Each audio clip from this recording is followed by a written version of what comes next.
ہر چیز کا علم قرآن میں، خشک و تر کا بیان قرآن میں، لال و گوہر کا بیان قرآن میں، بحر و بر کا بیان قرآن میں، سیم و زر کا بیان قرآن میں، شمس و قمر کا بیان قرآن میں، شام و سحر کا بیان قرآن میں، لال و گوہر کا بیان قرآن میں، کائنات کی ہر شے کا بیان قرآن میں، ہر چیز کا علم قرآن میں۔ تو یہ سارا علم جو قرآن میں ہے، آخر کسی کے لیے تو اللہ نے رکھا ہوگا، تو اپنے لیے تو رکھا نہیں، اس لیے کہ ہمارا خدا بھول چوک سے پاک ہے۔ سبحان اللہ۔ لا تاخذہ سنۃ ولا نوم، نہ اسے نیند آتی ہے نہ اونگ آتی ہے، کہ نیند اور اونگ میں غفلت ہوتی ہے، اور ہمارا خدا غفلت سے پاک ہے۔ اور سے بولیے غفلت سے پاک ہے۔ پاک ہے۔ تو اس نے اپنا علم اپنے لیے نہیں رکھا کہ بھولے تو دیکھ کے یاد کر لے، یہ علم اللہ نے ضرور مخلوق کے لیے رکھا ہے۔ اب مخلوق میں کیا سب کے لیے سارا علم رکھ دیا؟ تو یہ بھی نہیں سمجھ میں آتی بات کہ سارا علم قرآن ساری مخلوق کے لیے رکھ دیا ہو، ایسا بھی نہیں۔ میں مثال کے طور پہ آپ کو پیش کرتا ہوں، اللہ پاک نے قرآن عظیم میں آیات محکمات بھی اتاری، آیات متشابہات بھی اتاری، اور قصص اور واقعات کی آیات کریمہ اتاری، تحذیر کی بھی آیات اتاری، اور اس میں ترغیب کی بھی آیات اتاری، انہی میں حروف مقطعات بھی اتارے، جو چند سورتوں کے شروع میں آپ پڑھتے ہیں الف لام میم۔ سبحان اللہ۔ کاف ہا یا عین صاد۔ سبحان اللہ۔ الف لام میم صاد۔ سبحان اللہ۔ الف لام را۔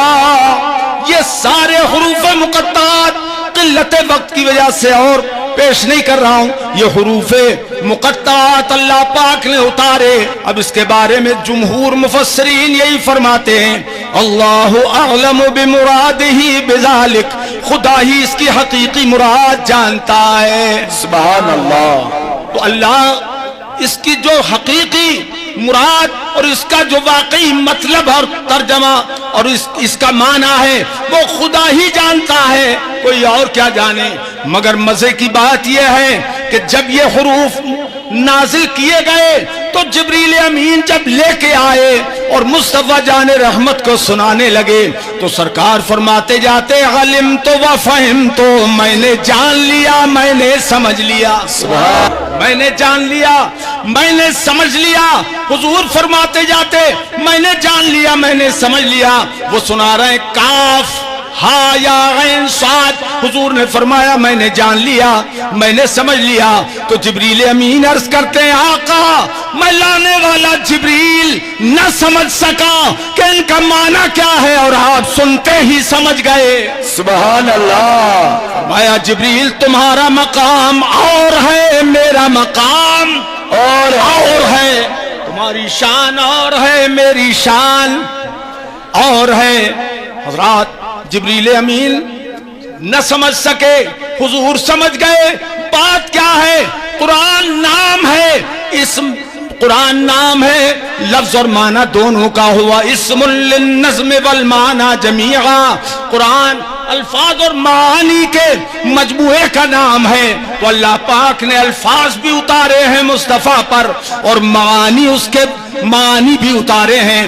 مگر توجہ کرو، الفاظ بھی اتارے اور معانی بھی اتارے، مگر الفاظ قرآن جبریل امین کے ذریعے اتارے، اور جو معانی قرآن ہے خدا نے خود قلب مصطفیٰ پر اتار دیے۔ سبحان اللہ۔ اس لیے وہ رموز و اسرار جو اللہ اور مصطفیٰ کے درمیان ہیں، ان کی خبر کسی اور کو، زور سے بولیے، نہیں ہے، اس کی خبر کسی اور کو نہیں ہے، وہ خدا جانے اور مصطفیٰ جانے۔ میرے عزیزو اب ذرا غور فرمائیے، یہ اللہ پاک جل مجدہ نے جو ساری کائنات کا علم قرآن میں رکھا، تو پھر کس کے لیے رکھا؟ ساری مخلوق کے لیے تو سارا علم رکھا نہیں، کس کے لیے رکھا؟ تو ہم خدا ہی سے پوچھیں، اے مالک و مولا تو نے کس کے لیے وہ سارا علم رکھا؟ تو اللہ پاک جل مجدہ خود ارشاد فرماتا ہے الرحمن علم القرآن،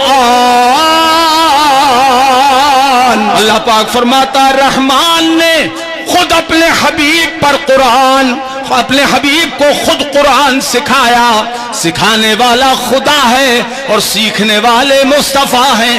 سبحان اللہ، ظاہر بات ہے کہ وہ رحمان ہے، اس نے اسماء حسنہ میں سے صرف الرحمن یہاں پر ارشاد فرمایا، یہ نہیں فرمایا اللہ علم القرآن یا کسی دوسرے نام کا ذکر نہیں کیا۔